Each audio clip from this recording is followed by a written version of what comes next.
Good morning, my brothers and sisters. Welcome to episode number 7 in season 11.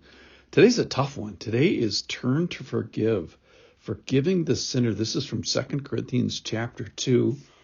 Paul's going to go and tell a little story about probably the guy who usurped his authority in Corinth. It's not exactly clear who he is asking the people to forgive, but the applications to us are just really hard. He's asking us to turn to forgive.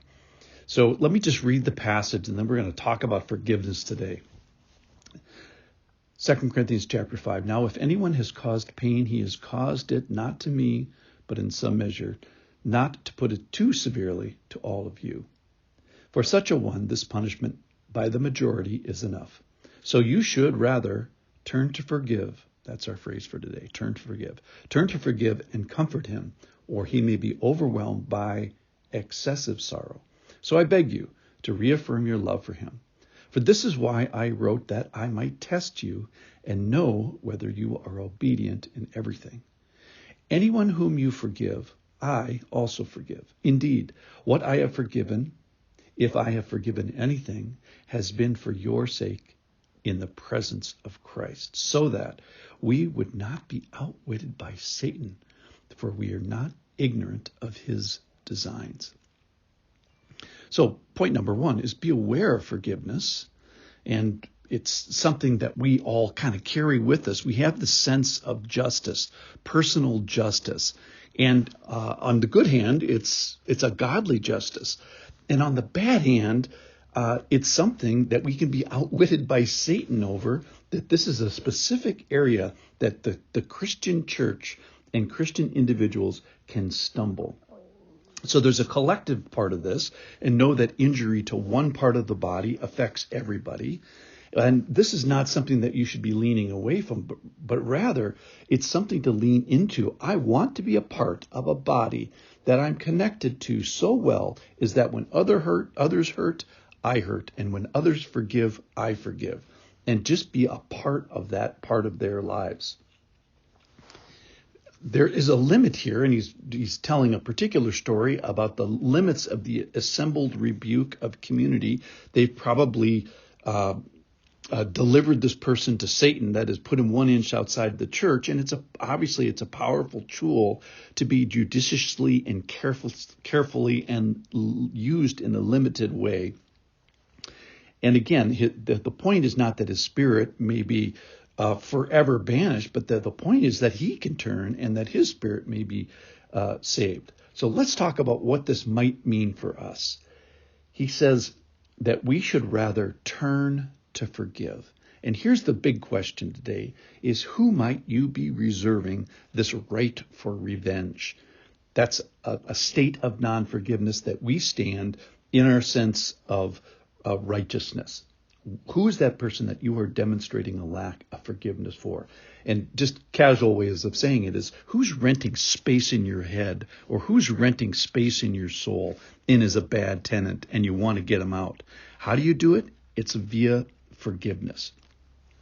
Who is that person that's occupying spiritual real estate in a negative way? And here's the key, I think, just a little tip, is we're going to use the breadcrumbs of emotions to find him.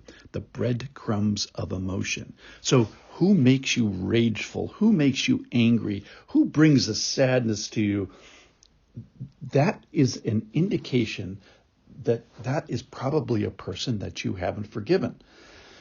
All right, so forgiveness is modeled by Jesus. It's something that person in your head that occupies that real estate, trust me, they don't deserve to be forgiven. That's kind of the point. So who is that person? A coworker, a spouse, a betrayer? And that person in your life obviously seems very, very, very large. Overwhelmingly so, until we put it in perspective of what God has forgiven me. Colossians 3:13 says, forgive each other as the Lord has forgiven you, so you also must forgive. So if we have trouble getting over how big that person's sin is against us, we need to stop, take a step back, and remember what the Lord has done for you. That's the only motivation up here. And in fact, in verse 10, he says, it's for your sake in the presence of Christ that this forgiveness takes place. So, teaching point, forgive in the presence of Christ. I decide to put you on God's hook, not mine, is how a friend of mine says this. I decide to put you on God. I'm going to forgive you and leave it to God. So if you're stuck in forgivelessness, don't be outwitted by Satan. That's what Paul is saying to the Corinthians, and I'm saying to myself and to you.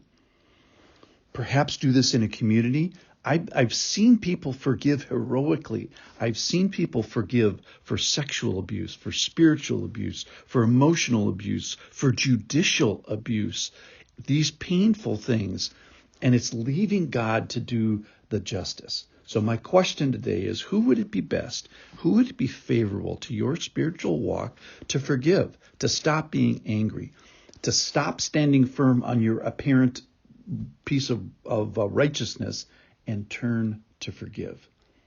And what it would mean to leaving that person, leaving him to God, leaving vengeance to God, leaving the mercy to God or grace to God, or whatever, but leaving it to God, letting God have the final word.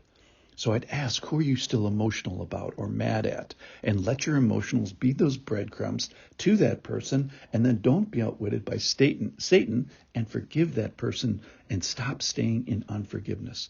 So the call today, hardest thing ever, is to turn to forgive. And the only way we can do this is to turn to forgive in the presence of Christ. And who might that person be today, who we can decide, who we can purpose to forgive, not to seek revenge upon, and let God be the boss. I pray, join me today. Find that person, and let's turn to forgive them today.